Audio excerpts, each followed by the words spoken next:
are listening to the Thornapple Valley Church podcast. Thank you for joining us. Our hope is for you to be encouraged and to connect with God during this message. If you'd like to know more about Thornapple Valley Church, visit tvcweb.com.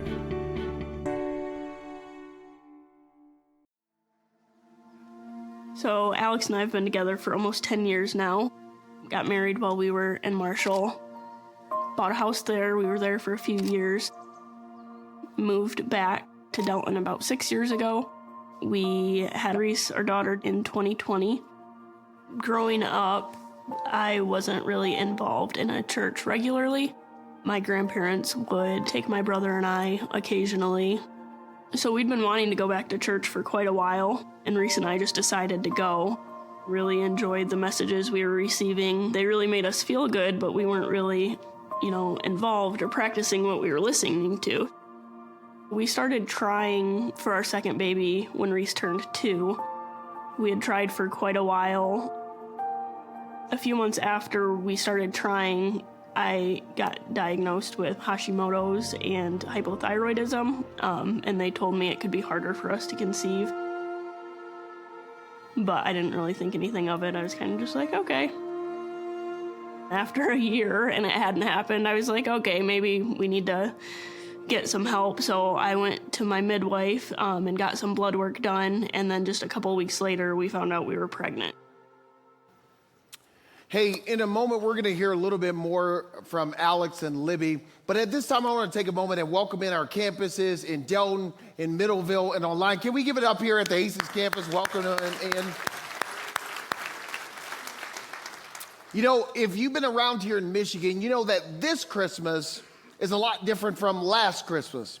Last Christmas, it snowed so much that we had to cancel many of our services. But this year, we hired Tim from Texas, and when he moved up here to be our central pastor of worship, he prayed so hard against the snow. So if you want to thank somebody for the fact that there's not snow on the ground, you can thank Tim for Texas. Let's give it up for my man, Tim.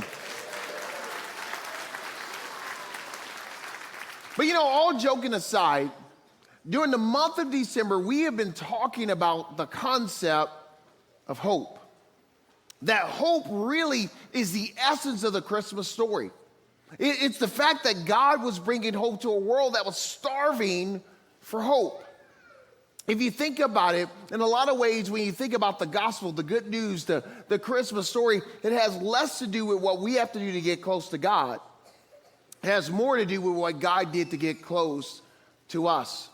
In John's gospel, he says it like this in John 1:14.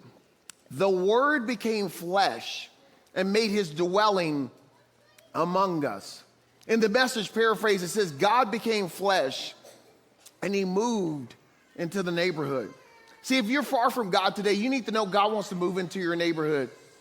He wants to bring hope to you that you can have a relationship with him.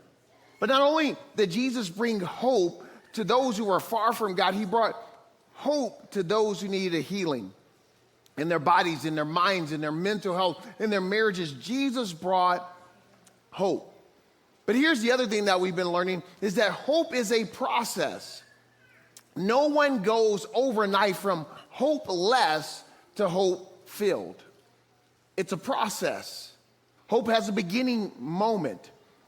If you came to church today, if you're watching me in Delton and Middleville online, and you feel hopeless, there is hope that you can have hope. But it's a process. And we even see it in the very first Christmas story. Here's how Luke records that moment.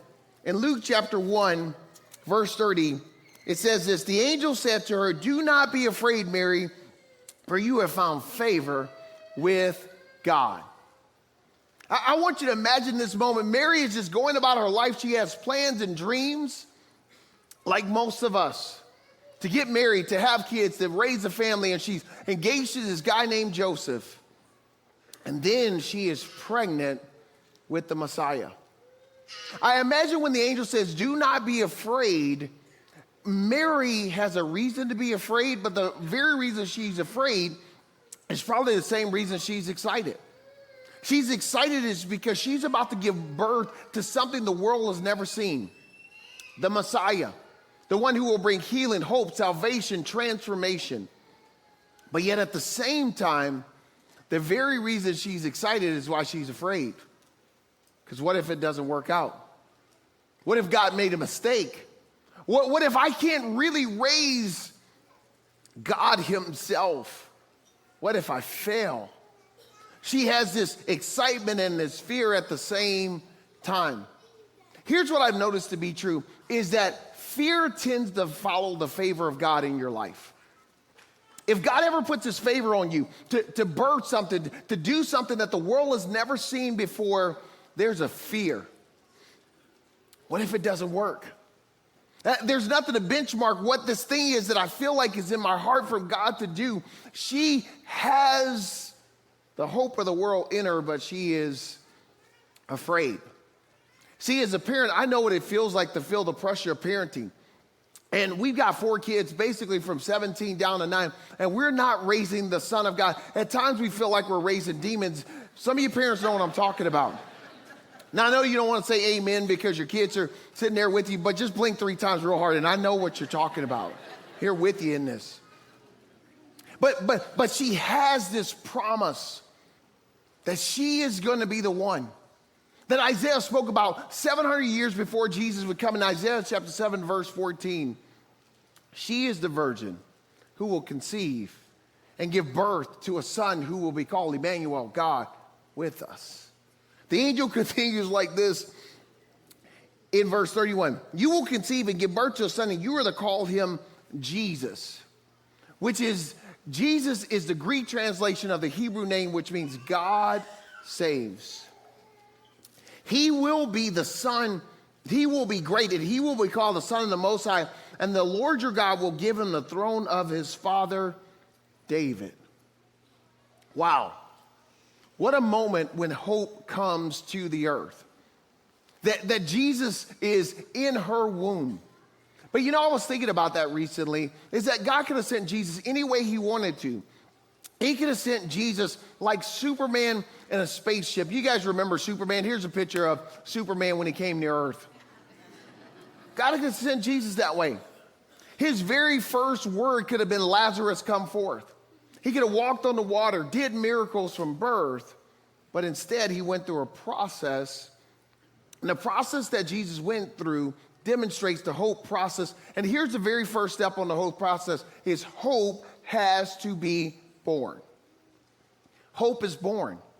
That's the beginning of the process, is there's a beginning when hope starts in your heart.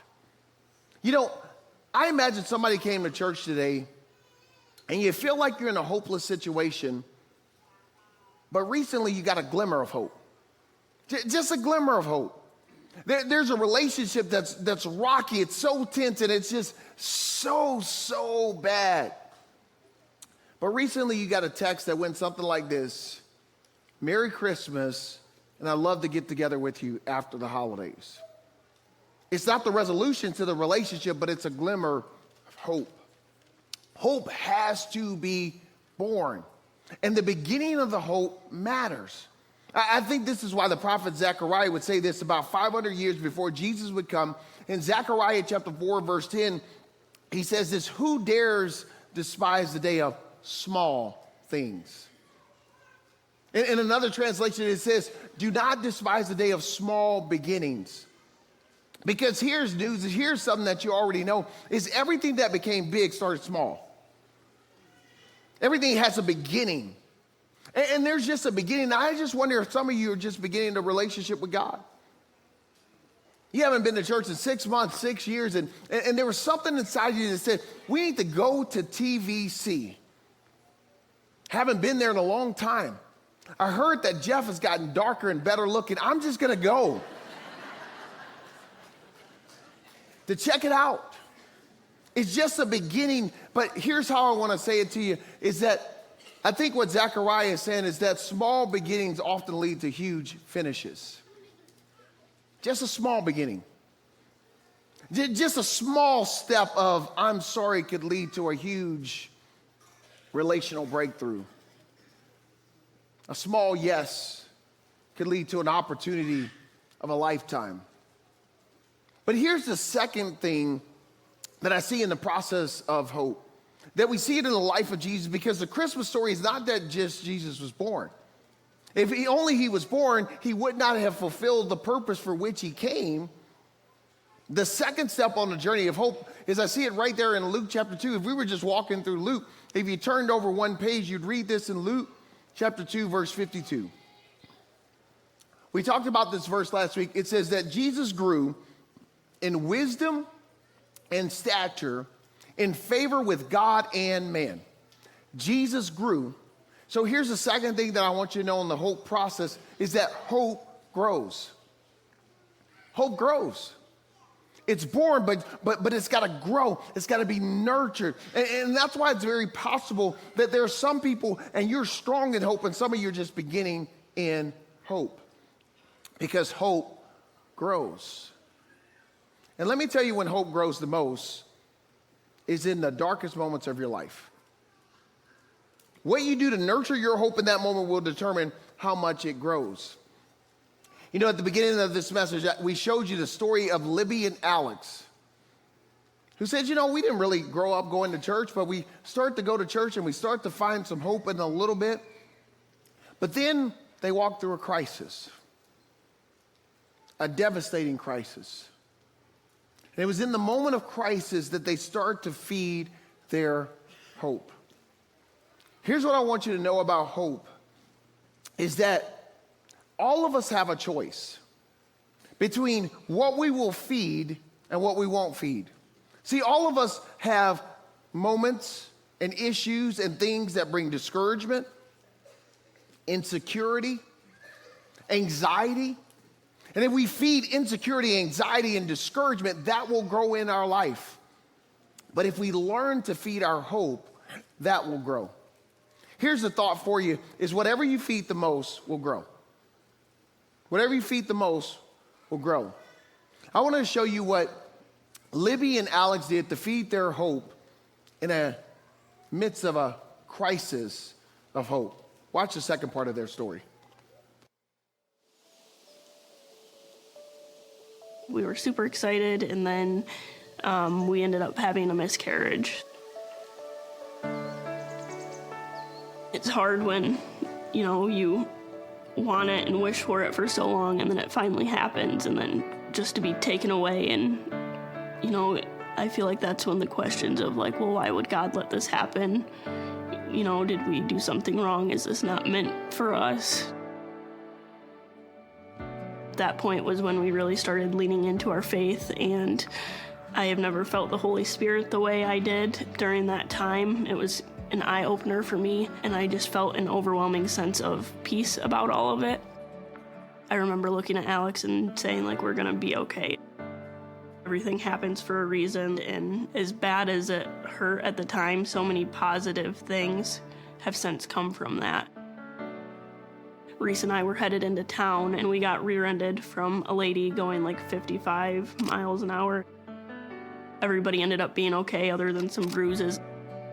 Later that night, I started thinking about if we wouldn't have had that miscarriage, I would have been like 8 months pregnant. My belly probably would have hit the steering wheel, and things might have not turned out the way they did.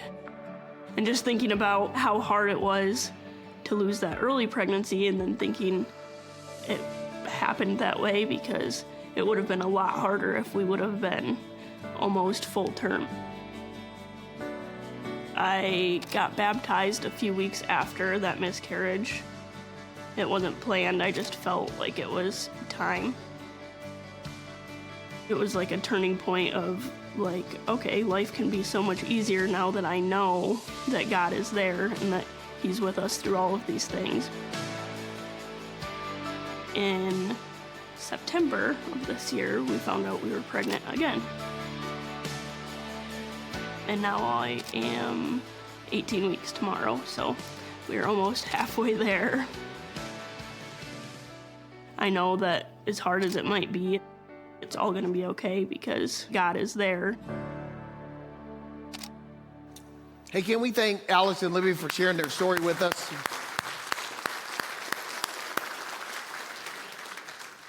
You know, here's what I love the most about that story is that it's a human story. It's really the story of all of us.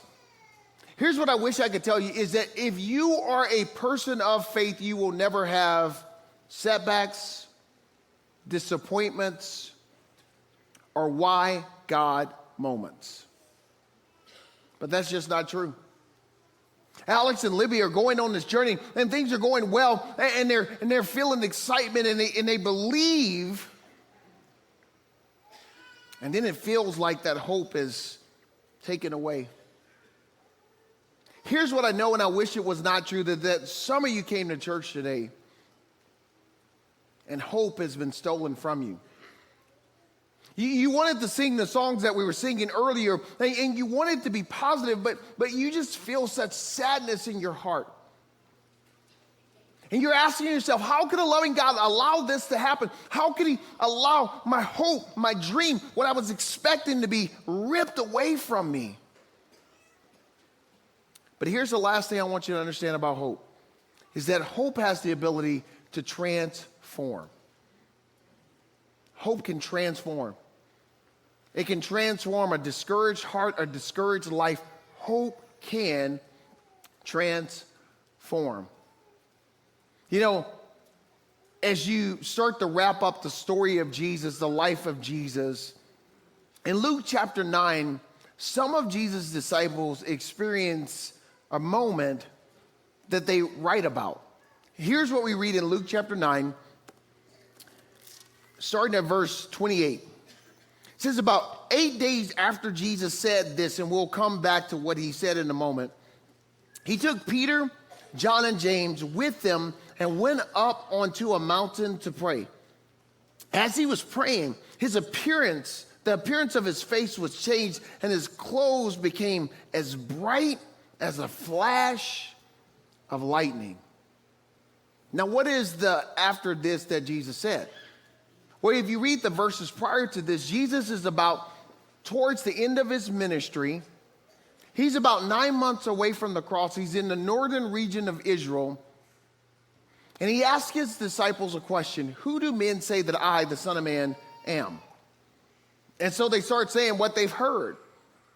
Some say that you're John the Baptist come back to life. Because the way that you speak with a broken heart, the way that you speak a message that draws people who are far from God, that even goes against the religious teachers and leaders, you got to be John the Baptist come back to life. That's what people say.